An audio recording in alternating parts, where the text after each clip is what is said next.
Assalamualaikum warahmatullahi wabarakatuh. Di video kali ini saya akan menjelaskan tentang penerapan Google Maps pada Android Studio.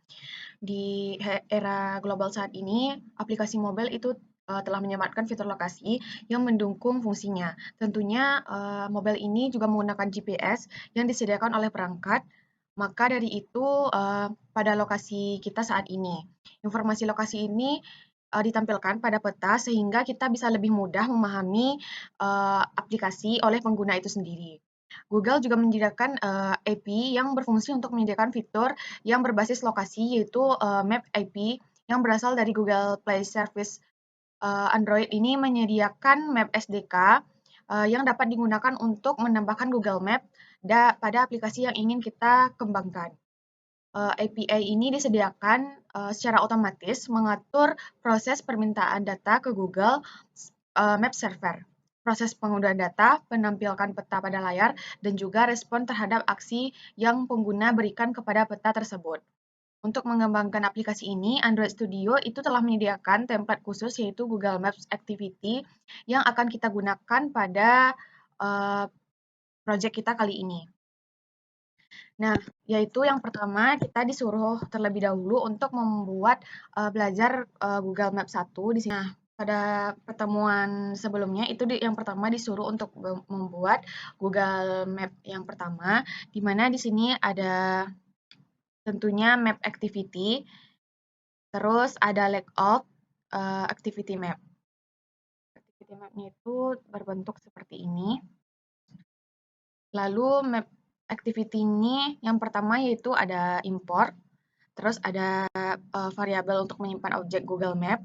Terus di sini ada kode permintaan izin lokasi, lalu ada untuk mengatur layout activity map, terus ada membuat peta secara anonymous, lalu ada inisialisasi objek Google Map, terus di dalamnya itu ada peletaan variabel untuk titik koordinat Pekanbaru dan menambahkan marker di Pekanbaru. Lalu ada zoom lokasi Pekanbaru di sini. Terus ada untuk mengaktifkan tombol zoom di UI-nya.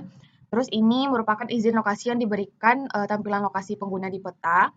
Lalu ada set listener saat marker itu diklik dan tambahan fitur long click untuk menambahkan server baru.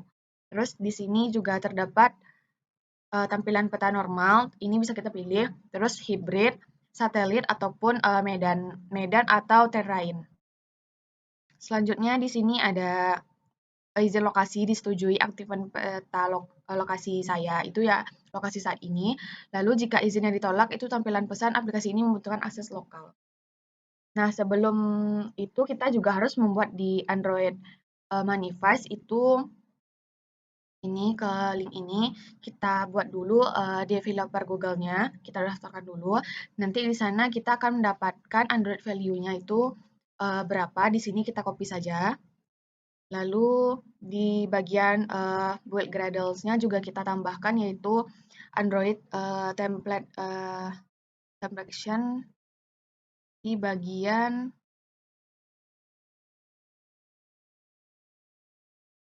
ini smartphone super Gradle.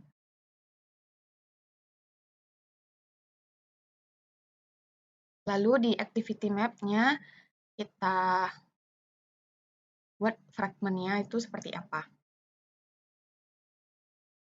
Lalu jangan lupa juga Android manifestnya itu sebelumnya di sini tuh map activity itu dipindahkan ke bagian bawah agar bisa dijalankan codingannya.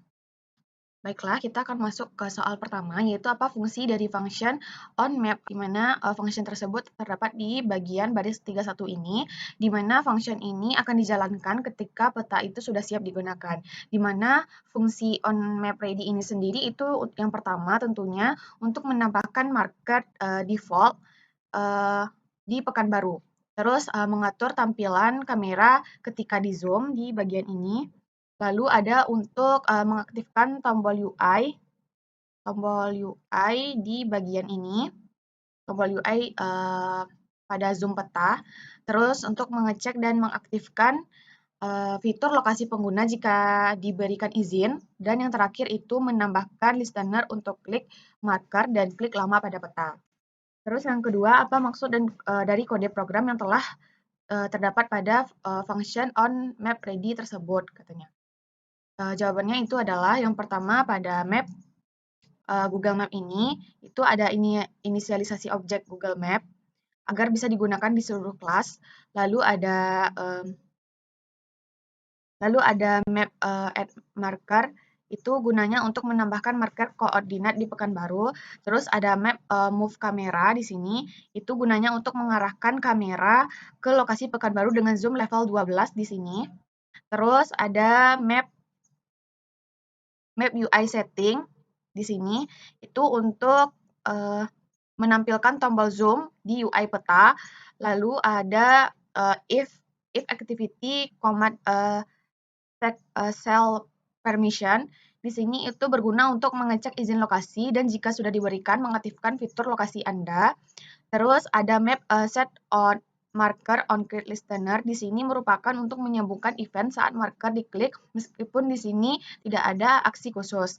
Yang terakhir itu tambah marker long click di mana di sini untuk memanggil fungsi yang memungkinkan menambahkan marker baru dengan long click pada peta.